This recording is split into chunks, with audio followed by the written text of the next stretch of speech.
আমাদের দেশের মানুষ বিচার পায় না, শিশুরা ধর্ষিত হচ্ছে, বর্ডার দিয়ে অস্ত্র ঢুকছে থানাতে, আমার জনগণ বিচার পায় না, মামলা দিতে গেলে মামলা রাখে না। আর স্বরাষ্ট্রমন্ত্রী সংসদে দাঁড়িয়ে উনি বাংলাদেশের মানুষকে প্রতারণার সংবিধান শিখায়। আপনাদের কি অধপতন হলে মানুষ আর বিচারও চায় না, কারণ সে জানে বিচার চেয়ে লাভ নাই, কারণ সে বিচার পাবে না। আজকে আমরা বাংলাদেশের এমন একটা সময়ে দাঁড়িয়ে বক্তব্য দিচ্ছি এখানে, যখন শিশুদেরকে ধর্ষণ করা হচ্ছে এবং বাবা বিচার চাওয়া বন্ধ করে দিয়েছে। বাবা বিচার চাচ্ছে না কি কারণে? বিচার চাচ্ছে না কারণ এই বিচার ব্যবস্থার উপরে বাবার বিশ্বাস নেই। বাবা জানে এই বিচার ব্যবস্থা নিয়ে কিছুদিন ফেসবুকে লেখালেখি হবে, রাজনীতির ময়দানে গরম বক্তব্য হবে, কিন্তু দিন শেষে বাবা তার সন্তানের ধর্ষণের কোনো বিচার পাবে না। এই বিচার ব্যবস্থা জনগণের বিচার নিশ্চিত করতে পারে নাই, অন্যায়ের বিচার নিশ্চিত করতে পারে নাই, আমাদের স্বাস্থ্য ব্যবস্থা আমাদেরকে সুস্বাস্থ্য দিতে পারে নাই। আমাদের দেশের নেতারা যারা স্বাস্থ্যের দায়িত্বে থাকেন, জনপ্রতিনিধিরা, তারা ছুটি পেলে নিয়মিত চেকআপের অংশ হিসেবে সিঙ্গাপুর এবং থাইল্যান্ডে যায়। তাদের সন্তানদেরকে তারা বিদেশে রেখে তারা পড়াশোনা করায়।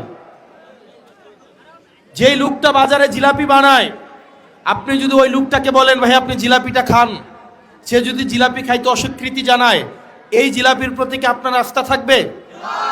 যেই লোকটা এখানে চটপটি বিক্রি করে, ওই লোকটাকে যদি বলেন এই চটপটিটা আপনি খান, উনি যদি বলে যে না এটা আমি খাবো না, আমি অন্য জায়গা থেকে চটপটি কিনে আইনা খাবো, ওই লোকের চটপটি কি আপনি কিনা খাবেন? তা আমাদের দেশের যারা স্বাস্থ্য মন্ত্রণালয়ের দায়িত্বে, যারা শিক্ষা মন্ত্রণালয়ের দায়িত্বে, যারা দেশের দায়িত্বে, তারাই দেশের সুযোগ সুবিধা ভোগ করে না, বরং তারা বিদেশ থেকে দেশের টাকা পাচার করে সেখানে গিয়ে সুযোগ সুবিধা নেয়। এবং এটা জনগণের সাথে প্রতারণা করা, এটা জনগণের সাথে প্রতারণা করা। প্রিয় মনোহরগঞ্জবাসী, আমরা এটারই পরিবর্তন চেয়েছিলাম। আমরা চেয়েছিলাম এমন একটা বাংলাদেশ, যে বাংলাদেশে একটা সন্তান যখন ভূমিষ্ঠ হবে সেই জায়গা থেকে সে তার অধিকার বুঝে পাবে। আমাদের দেশের চিকিৎসা ব্যবস্থা, আপনি আমাদের দেশের চিকিৎসা সরকারি হসপিটালগুলোতে যান, আপনি দেখবেন ফিলিস্তিনের রাফা ক্যাম্পের থেকে বাজে অবস্থায় সরকারি চিকিৎসাগুলোর। আপনি প্রতিষ্ঠানগুলোতে যান, শিক্ষা প্রতিষ্ঠানগুলোতে যান, সেখানে দেখবেন সেই স্কুলের প্রধান শিক্ষকের ছেলেকে ওই স্কুলে পড়ায় না, সেই এলাকার ইউনুর ছেলেকে এই স্কুলে পড়ায় না, ডিসির ছেলেকে ঢাকা রেখে পড়াশোনা করায়, আমলাদের ছেলে মেয়েদেরকে বিদেশে রেখে পড়াশোনা করায়। আমাদের দেশের আমলারা বললে মাইন্ড করবে, আপনারা খোঁজ খবর নিয়ে দেখেন, আমলাদের সন্তানরে উনারা দেশে রাখেন না, উনারা বিদেশে রেখে পড়াশোনা করায়। অর্থাৎ উনারা এমন একটা সার্ভিস আমাদেরকে দেন, যেই সার্ভিসটা উনারা নিজেরাই গ্রহণ করেন নাই, যেই সার্ভিসের উপর ওনাদের নিজেদেরই আস্থা নাই। তাহলে যেই সার্ভিসের উপর আমার নিজেরই আস্থা নাই, আমি নিজেই গ্রহণ করি না, এই সার্ভিসটা যখন আমি জনগণকেই দিচ্ছি, তার মানে এই সার্ভিসের মধ্যে অবশ্যই কোনো না কোনো প্রতারণা রয়েছে। প্রিয় মনোহরগঞ্জবাসী, আমরা এই সিস্টেমগুলোকে পরিবর্তন করতে চাই। আমরা পরিবর্তন করতে চাই, যখন কোনো বিচার প্রার্থী বিচারকের কাছে যাবে, মুখ দেখে তার বিচার হবে না, অপরাধের মানদণ্ড দেখে তার বিচার হবে। আমরা দেখতে পাই ক্ষমতাসীন যারা রয়েছে তারাই যদি থানায় যায়, তারা অপরাধী দলেরও যদি হয়ে থাকে, তারা যদি থানায় যায়, আমরা দেখতে পাই ওসির সাথে বসে তারা খুশবু গল্প করে। একটা নিরীহ মানুষ যাদের নামে বিচার দিতে যাবে, থানায় গিয়ে দেখে তারাই ওসির সাথে বসে টুস বিস্কুট আর দুধ চা, একদম ক্রিমওয়ালা দুধ চা বসে বসে খায়। নিরপরাধ মানুষগুলো তখন থানা থেকে মাথা নত করে চলে আসে, কারণ সে জানে এই থানায় তার বিচার হবে না। প্রিয় তরুণ প্রজন্ম, আপনারা দেখবেন অনলাইন জুয়া আপনাদের জন্য সহজলভ্য করে ফেলা হয়েছে। বাজারে বাজারে অনলাইন জুয়ার সয়লাভ, অনলাইন জুয়া দিয়ে তরুণ প্রজন্মকে নষ্ট করে ফেলা হয়েছে।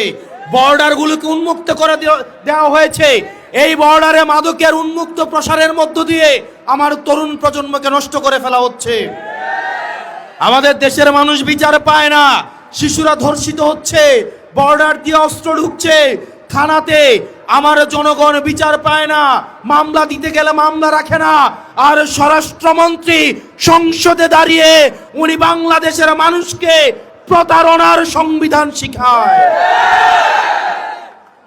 স্বরাষ্ট্রমন্ত্রী চোখ খুলে দেখেন, মানুষ বিচার চাওয়া বন্ধ করে দিয়েছে, মানুষ বিচার চাওয়া বন্ধ করে দিয়েছে। আপনাদের কি অধপতন হলে মানুষ আর বিচারও চায় না, কারণ সে জানে বিচার চেয়ে লাভ নাই, কারণ সে বিচার পাবে না।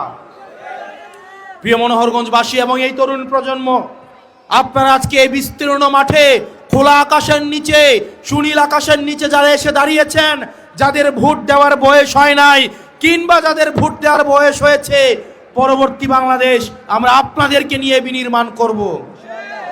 যেই বাংলাদেশের থানায় গেলে তার রাজনৈতিক পরিচয় জানতে চাওয়া হবে না, যেই বাংলাদেশে চাকরি পেতে হলে মামা চাচা এবং রাজনৈতিক দলীয় পরিচয় থাকা লাগবে না, যোগ্যতার ভিত্তিতে এই বাংলাদেশের প্রত্যেকটা নাগরিক চাকরিতে, মেধায়, নেতৃত্বে এবং রাজনৈতিক নেতৃত্বে আসতে পারবে। প্রিয় মনোহরগঞ্জবাসী, আমরা এমন একটা বাংলাদেশ গড়তে চাই যেই বাংলাদেশে পলিটিক্যাল লিডাররা রাজনৈতিক মঞ্চে দাঁড়িয়ে শুধু বড় বড় কথা বলবে না, বড় বড় কথা বলে তারা নিজেরাই যাবে থাইল্যান্ডে চিকিৎসা নিতে, সিঙ্গাপুরে চেক আপ করাতে, তাদের সন্তানদেরকে তারা ইউএসএ, আমেরিকা, কানাডায় বেগম পাড়ায় রেখে পড়াবে।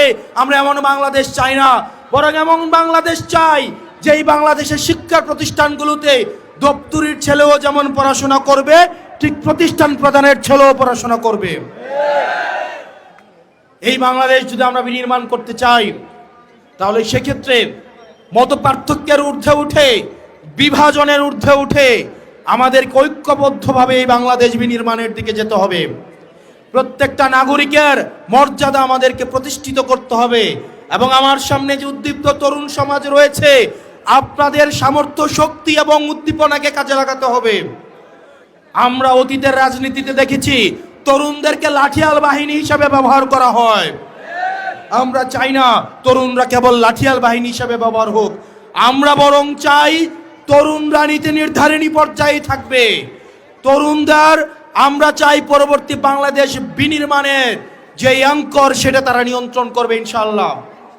প্রিয় মনোহরগঞ্জবাসী, আমাদের এনসিপির নেতৃত্বে আমরা পরবর্তী বাংলাদেশ বিনির্মাণের জন্য প্রত্যেকটা উপজেলায় উপজেলায়, প্রত্যেকটা ওয়ার্ডে ওয়ার্ডে, প্রত্যেকটা ইউনিয়নে ইউনিয়নে আমরা আমাদের এনসিপির এই সাংগঠনিক কার্যতৎপরতা আমরা ছড়িয়ে দেব ইনশাআল্লাহ।